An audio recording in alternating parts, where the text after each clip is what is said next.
For the first time, President Trump is acknowledging his triple-digit tariffs on China could cause shortages of consumer goods and higher prices, after business leaders have raised alarms about supplies of everything from groceries to toys. Well, maybe the children will have $2 instead of $30, and maybe the $2 will cost a couple of bucks more than they would normally. And overnight, the president calling into a town hall, saying that deals with other countries are in the works, but that the U.S. is in a prime position.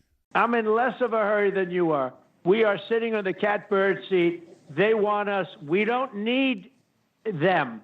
It comes amid new warnings about the U.S. economy that shrank in the first 3 months of this year, according to Commerce Department data. The president blaming his predecessor, who was in power for the first 20 days of the quarter, for the decline. I have to start off by saying that's Biden.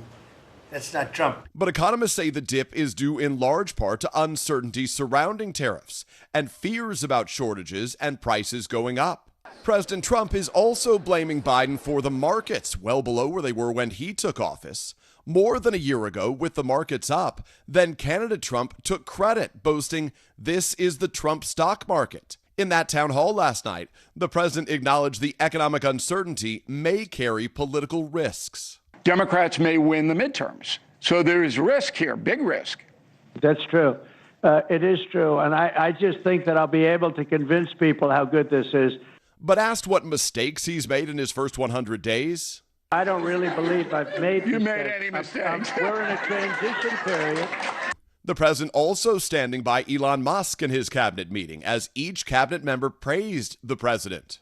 Musk telling reporters yesterday that he's winding down his time leading government cost cutting to tend to his companies, but sharing the extraordinary access he's had to the White House, saying the president has invited him to stay in the Lincoln bedroom after late travel.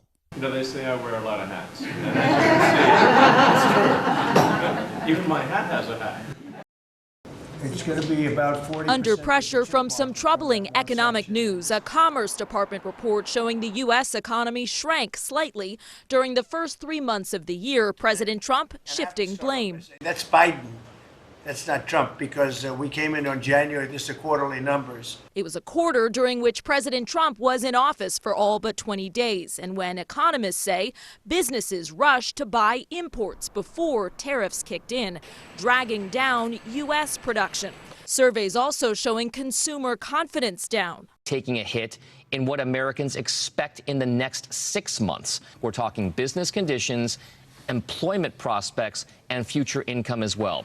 In some of her most high-profile comments since her election loss, former Vice President Kamala Harris saying President Trump owns this economy and his policy moves. Tariffs that, as I predicted, are clearly inviting a recession.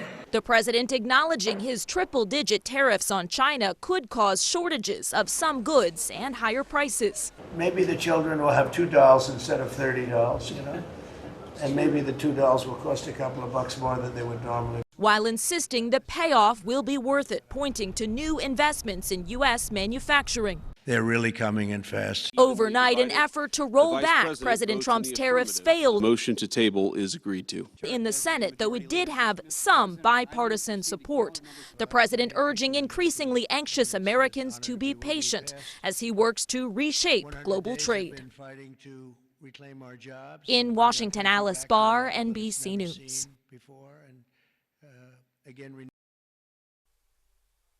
President Trump also spoke overnight about his administration finally signing a long-anticipated deal to gain access to some of Ukraine's critical minerals and natural resources, saying the U.S. presence in Ukraine could curb Russian President Vladimir Putin while repaying U.S. military aid.